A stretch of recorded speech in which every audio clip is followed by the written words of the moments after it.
There's a difference between a sermon and a story, and the recently released fantasy video game Dragon Age Veilguard provides a painful example of the former. A story crafted not by creativity or passion, one which portrays the transcendent properties of the human experience, but a narrative crafted by the tyranny of its author. As always, this video is brought to you by our patrons. To get access to ad-free content, vote on future video topics, or simply support this channel, check out the link in the description down below. It's a delicate balance discovering the latest controversies in the sci-fi and fantasy pop culture space, while still trying to maintain integrity when it comes to content, opinions, and the vast and vague bunch of activities that we call art. But considering the nature of the rising controversies surrounding Dragon Age Veilguard, I thought we should talk about it. Dragon Age Veilguard is the oh-so-long-awaited and latest installment in the Dragon Age video game series. The fourth, to be exact. It's a sequel 10 years in the making. But as the trailers and promotional material have slowly released, fans became concerned. The character designs were strange, different, and the tone quippy and sarcastic, that sort of millennial-era irony which seems to plague modern Marvel films. So when the game finally released this Halloween, fans' fears were not only confirmed, but far surpassed, with this scene getting viral attention. She's still holding the ruby in her other hand. Maker's panties, I was so proud. Shit. They're still holding it, sorry. Oh, Taash isn't the first non-binary member of the Lords. It was a little before your time, but Horlicks was one of ours. Bastard looked better than I did in a dress or pants. Sometimes people say, oops, sorry, and hope that fixes it. But they just want to get the whole thing over with. But pulling a barf, you sweat a little. Makes you think about it a little more. Shows the other person you mean it. There's a famous piece of storytelling advice. Write what you know. And while I couldn't agree with this statement more, I think it's often misconstrued. Writing what you know is about taking your knowledge and personal life experiences and using them to inform the creation of complex characters and realistic storylines. It helps you ground your tale in what is true, but it doesn't let you pass off your personal fantasy as art. I think the issue with Dragon Age Veilguard and other stories like it is that it's simply unoriginal, a senseless world filled with flat characters not for the sake of the audience, but for the sake of the writer. A comfort fantasy in which their private daydreams play out, and I would say a form of narrative tyranny. For instance, let's consider the aesthetics of this most recent video game. Dragon Age is inspired by a wide variety of role-playing games, but pulls most of its lore from the foundations of high fantasy, the medieval European world, populated with orcs, elves, men, and monsters of every kind. But in an effort to not offend, the dialogue, designs, and hairstyles of these characters have been adapted to the most modern sensibilities. Each location is populated, not as for most of history according to language or race, but in the same way that modern metropolitan cities are. A vast array of races, all living in perfect and I think somewhat unrealistic harmony.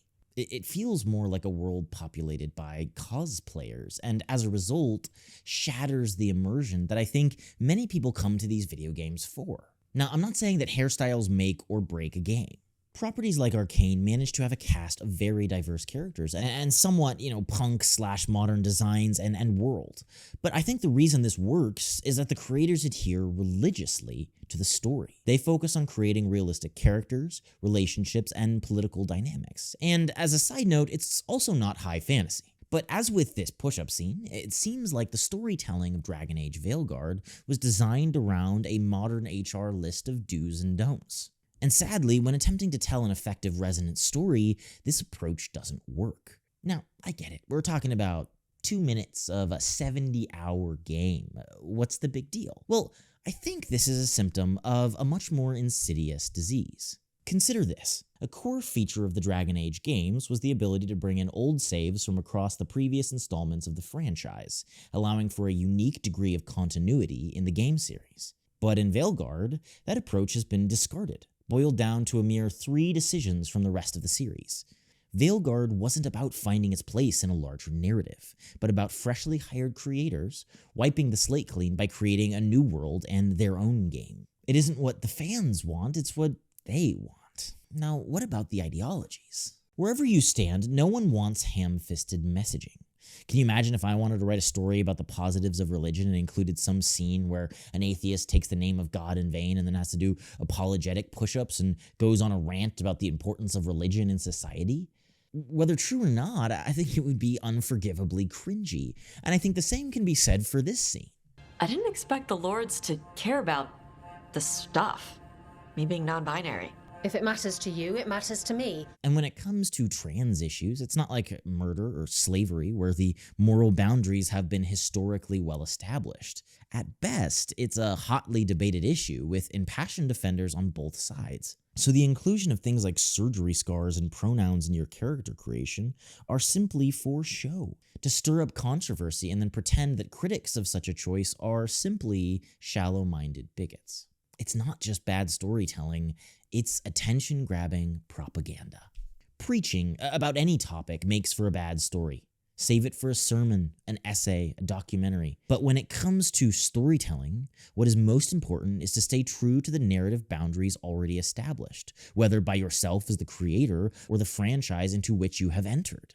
A writer is here to tell the truth, not simply in the content of their stories, but in the way they portray such concepts. Fantasy and stories in general are a means of escape, a way to forget about the issues of our times and relax. And as a writer myself, I can more than relate to the comforting, if not healing, nature of the craft. There is a piece of you in every story you tell. But truly great stories take on a new meaning once consumed, and an audience should be given the space and the freedom to do just that. But to use a narrative as a means of personal validation not only makes for a bad story, but a dishonest storyteller, and ultimately, a tyrannical one. But these are just my thoughts and opinions on the matter. I would love to know what you guys think in the comments down below. What do you think of this whole Dragon Age Veilguard controversy? And what do you think of kind of the state of modern fantasy as it is? Feel free to let me know in the comments down below. If you want to support the channel and interested in getting access to ad-free content, behind the scenes, and the ability to vote on upcoming video topics, feel free to check out the Patreon linked in the description down below. And as always, no matter what you do, keep reading, keep writing, and I will see you all in the next video.